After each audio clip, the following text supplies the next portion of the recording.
মায়ের বাড়িতে যাবো এই কথা যদি একবার মনের মধ্যে ঢুকায় তাহলে তো আমার সময় কাটে না, মনে হয় কখন বের হবো আর কখন যাবো। এর সাথে তো আমার মাও লাগছে তাড়াতাড়ি বাসায় আয়, আমের করালি শেষ হয়ে যাবে, তোকে আচার বানিয়ে খাওয়াবো। এই না সকালে ভেবেছি যে যাওয়া যায় কিনা, আর দুপুরের মধ্যে আমি খাওয়া দাওয়া করেই বের হয়ে গেছি যে না আর দেরি করবো না, এখনই যেতে হবে। এখনই ভাবছি যে আজকেই যাবো। আমি সঙ্গে সঙ্গে যে আগে ব্যাগ গুছাইছি, তারপর নিজেও বোরখা টোরখা পরে একদম রেডি হয়ে গেছি। এদিকে তো আমার মেয়েকে যতবারই মাথায় ক্লিপ লাগাই দিই ততবারই সে টেনে টেনে খুলতেছিল। এই জিনিসটা আমার কাছে খুবই বিরক্তকর লাগে। ওকে যতবার রেডি করে দিব ততবার নষ্ট করেই দিবে। এখন ক্যামেরা দেখলেই শুধু হাই হাই দেয়, আগে বলে বলেও সে দিত না। যাই হোক, এখন আমি বের হয়ে যাব এই টানা একদম রোদের মধ্যে। আমার কাছে যাব বলে কথা, রোদ গরম বৃষ্টি কোনো কিছুই কোনো সমস্যা নেই। তারপরেও যে পরিমাণে গরম যাচ্ছে আর এই রোদের মধ্যে বের হয়েছি, একটু করে তো গরম লাগতেছিল। গরমের চাইতে সবচাইতে বেশি বিরক্তকর লাগছে এই বড় একটা ব্যাগ টানতে লেগে। যাই হোক, আমরা সিএনজিতে উঠে গিয়েছি। যেহেতু একদমই দুপুরে খাওয়া দাওয়া করে একদম দুপুরে বের হয়েছি, আমার মেয়ের ওই দুপুরের ঘুমটা হয় নাই, যার কারণে সিএনজিতে উঠে সে একদম ঘুম দিয়েছে। আমার কাছে তো এটাই ভালো লাগে, জেগে থাকবে যতক্ষণ, প্যারা দিবে ততক্ষণ, তার চাইতে ঘুমিয়ে যাওয়াটাই ভালো। আমরা বাড়িতে চলে আসছি আর এখানে এসে আমি ভাবতেছি আমি যে আম্মুকে বলি না এখন এই বড় ব্যাগটা কেমনে আমি নিয়ে যাব। তারপর এখানে নামার পর আম্মুকে আগে ফোন দিয়েছি,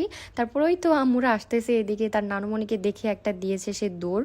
আর আম্মুকে প্রতিবারই বলি, যখনই বলা হয় আম্মু হচ্ছে রাস্তার সামনে এসে দাঁড়িয়ে থাকে। আর এবার যেহেতু বলি না একটু সারপ্রাইজ করবো ভাবছিলাম, বাট হয় নাই। প্রথমে তো আম্মু বিশ্বাসই করতে চাচ্ছিল না যে আমরা আসছি, তারপরে বাইরে এসে একটু করে ভুলকাচ্ছিল অ্যান্ড দেখে যে আমরা রাস্তায় দাঁড়িয়ে আছি, তারপরে এসে এগুলো নিয়ে যাই। অ্যান্ড প্রথমে যে আমি ঠান্ডা ঠান্ডা ফ্রিজের পানি বের করে পানি খাচ্ছিলাম, কেননা এত পরিমাণে রাস্তার গরম মনে হচ্ছিল যে মানে আগুন পুরা শরীর দিয়ে গিয়েছে, যার কারণে এসে আমি আগে এক গ্লাস ঠান্ডা ঠান্ডা পানি খেয়েছি। অ্যান্ড পানি খাওয়ার পর কি যে শান্তি লাগতেছিল, মানে অনেক একটা শান্তি। তারপরে ফ্রেশ ট্রেশ হয়ে আবারও দুপুরে খাওয়া দাওয়া করলাম। আমি যতই বাইরে খাওয়া দাওয়া করে আসি না কেন, বাড়িতে আসলে আম্মু আবারও আমাকে খাওয়াই দেয়। বাড়িতে এসে তো দেখি আম্মু আমার জন্য আমের কিছু কলালাই রেখেছিল। আমি তো আগেই বলেছিলাম যে এবার আমার কাঁচা আম খাওয়া হয় না, মাখিয়ে খেতে প্রচন্ড ইচ্ছা করতেছে, তার মধ্যে যে হারে সবাই ভিডিও ছাড়তেছে। এগুলো আমি একটু বেশি টক ছিল, যার কারণে আম্মুকে বললাম আম্মু এগুলো হচ্ছে মাখিয়ে খাবো না, ফজলি আম মাখিয়ে খেতে আমার কাছে বেশি ভালো লাগে। ছোট ছোট এই করালি আমের ঘাটি খেতে আমার কাছে ভীষণ ভালো লাগে, সাথে ভাত আর ডাল দিয়ে যদি থাকে তাহলে তো একদম অমৃত। এই মুহূর্তে আমার এখন আম মাখানো খেতে ইচ্ছা করতেছে না, এখন মনে হচ্ছে যে এই আমের এই আচারটাই আমার কাছে বেশি মানে খেতে ইচ্ছা করতেছিল। তাই আম্মুকে বলতে আম্মু এখানে বাগা রেডি করে ফেলছে। ছোট আমের করালি যতদিন থাকবে আমাদের বাসায় এরকম ঘাটি রান্না করা হবে, কারণ আমরা সবাই ভাতের পাশে মানে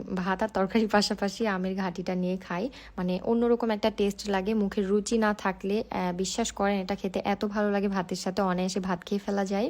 আর আমটা যেহেতু অনেক বেশি পরিমাণে টক ছিল, তাই আম্মু এখানে চিনি অ্যাড করতেছে, কেননা টক ঝাল মিষ্টি একটা আচার হবে এটা, যার কারণে খেতে বেশি ভালো লাগবে। একবারে টক হলেও ভালো লাগবে না, একবারে অতিরিক্ত মিষ্টি হইলেও কাঁচা আমের এই টেস্টটা কিন্তু নষ্ট হয়ে যায়। মায়ের কাছে যে আবদারটা করা যায় সে আবদারটা আমার মনে হয় না যে দুনিয়ার কারো কাছে করা যায়। দেখেন আম্মুকে বলা মাত্র আমাকে কি সুন্দর করে ঘাটিটা রেডি করে দিল। সন্তানের আবদার মা কি কখনো ফেলতে পারে বলেন তো? যতই অসুস্থ থাক না কেন, সন্তানের আবদার মায়েরা যেভাবে হোক পূরণ করবেই। যাই হোক, আমাদের ঘাটিটা কিন্তু একদম রেডি হয়ে গেছে। এখন এইটা আমি নিয়ে যে বসে থেকে খাবো, বাট প্রথমে আমি হচ্ছে মুখে দেওয়ার পর এত পরিমাণে টক লাগছিল, কারণ আমি তার আগে মিষ্টি খাইছিলাম, বাট অনেক অনেক মজার ছিল। তো এই তো আমার আজকে ভিডিও এখানে শেষ করছি, পরবর্তী একটা সুন্দর ভিডিওতে দেখা হয়ে যাবে। সবাই ভালো থাকবেন, সুস্থ থাকবেন, আল্লাহ হাফিজ।